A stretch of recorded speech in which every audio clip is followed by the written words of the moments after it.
How's it going, guys? My name is Zach with the Movie Castle, and today we're going to be taking a look at House of the Dead. This is from 2003 and was directed by Uwe Boll. The movie stars Jonathan Cherry and Ona Graher, but if you guys are horror fans, keep an eye out for a few familiar faces. Ellie Cornell is in this movie, who played Rachel in Halloween 4 and 5. Really great to see her. And we also have the Ice Cream Man. Clint himself is here, and that is a really fun pull. This movie was of course based on the Sega Video Game of the same name, and while I'm not a huge gamer myself, I do remember that game. It was the light gun arcade game where you shot all the zombies. I remember it being pretty fun, but I was never like a die-hard fan or anything. But when this first came out, let me tell you, everybody hated this movie. Initially it was seen as just another in a long line of failed video game movie adaptations. However, over time, I think this is starting to develop a bit of a cult following, which I'm really happy for, because yeah, technically speaking, this is not a good movie, but this movie is so much fun. This is a case of a movie that has next to no plot, but the goal of the movie seems to be how many zombies can we shoot in a single movie. For real, when you get to the end of Act 2, there's an action sequence where they're trying to get to the house, and they're just plowing through zombies. The characters started off as goofy Friday the 13th characters,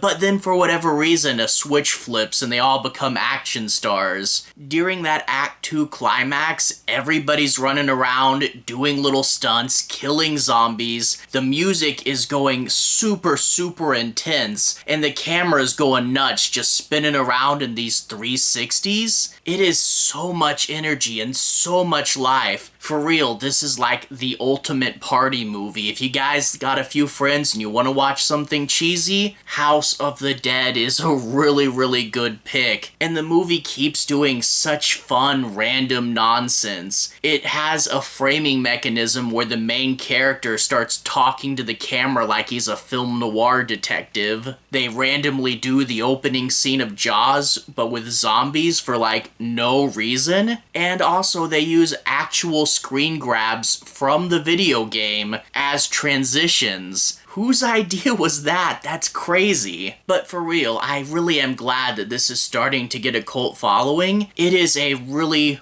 underrated, so bad it's good, cheesy horror action movie. It has life, it has energy, and it never really stops. So yeah, technically flawed, sure, but I absolutely love this thing. It is so goofy and cheesy and over the top. Definitely check it out. This is so super fun. But in order to talk about it a bit more, I do want to talk a little bit about the plot. I'm not going to do any major spoilers and I'll try not to ruin the end, but I do want to break down and analyze a few things. So from here on out, let's take a bit of a deeper dive. As I hinted at earlier, the movie does open with this film noir style narration. We see our hero sitting down and he's like, "There's so many dead, it was so terrible, if only all this didn't happen." Very dramatic and very over the top. And then we cut to our other main characters. And yeah, the movie does this thing where the lead's already on the island, and then we focus to all our other main characters trying to get to the island. They're not there yet. And it is a little bit confusing because you're like, where's the guy who was just talking? Where did he go? Yeah, your lead's not going to be in like the first 20 minutes of this movie. That was a weird decision. But whatever. Our main characters are trying to go to a rave on a hidden island. A rave literally sponsored by Sega themselves. That's crazy. And our leads have a pretty simple breakdown. You have our main character's ex-girlfriend. You have one of the guys that has a crush on her, but another one of the girls likes him, and then you have your lovey-dovey comic relief couple. They miss the last boat to the island, so they go and they try to charter a new one. They find a boat with a salty sea captain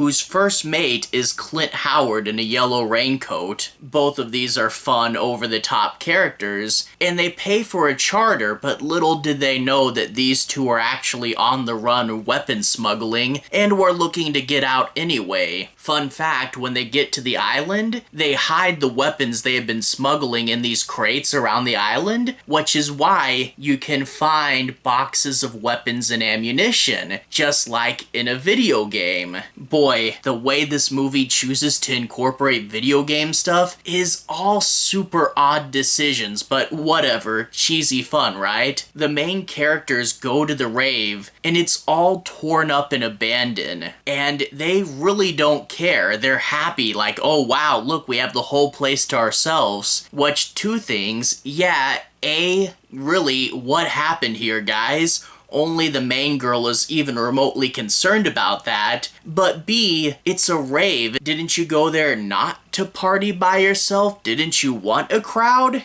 Whatever. They'll eventually realize that the zombies are there, and this is a world where zombies are a thing in fiction already, and they're like, zombies like the Romero movies. And they try to escape and eventually find some survivors from the rave, including our main character, huddled up in the titular House of the Dead, and they get to find out a little bit about what happened here. And yeah, like I said, the plot is pretty minimum. There is a little bit of a mystery and a story behind the house, not the most complicated thing in the world, but I do love that the movie just starts from this coincidence that there would be a zombie island, and Sega would just happen to pick that island for their private rave. But whatever, I guess stranger things have happened. But once we get going, it pretty much just is shooting the zombies. You find that crate full of guns and ammo, you meet up with the policewoman, Rachel from Halloween 4, and you come up with some vague plan about how to try to get off. Maybe one of the boats is still working, but from here on out, it really is just fast-paced, run, run, run, shoot, shoot, shoot. Oh wow, the camera's doing a 360 again. For real. Again, there is so little plot in here. We're going to a party on an island. Oh no, it's actually a zombie island. Let's throw in a cursory amount of backstory that will come into the play at the end. But other than that, it's just run around, shoot zombies. And it is, again, so strikingly minimal. And when you are doing a movie that has that minimal of a plot, it's weird that you can actually pull it off just with the energy. But silly Friday the 13th characters telling jokes. But don't worry, they're all weapons experts too. And let's keep moving, let's keep shooting, let's keep having fun. I honestly don't know how exactly it works. I guess it's just a big enough fire that they keep burning long enough that somehow it pans out. But yeah, again, not a good movie, technically speaking, but an absolute wild ride, and it's one that I know it's bad, and if you tell me it is, sure, you're right. But at the end of the day, I don't care. I absolutely love this movie.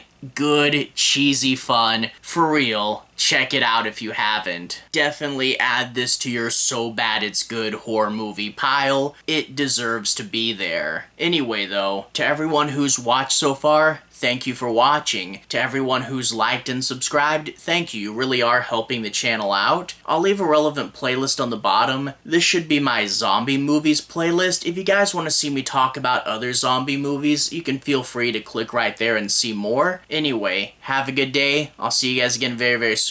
Playlist here. Have a good day now.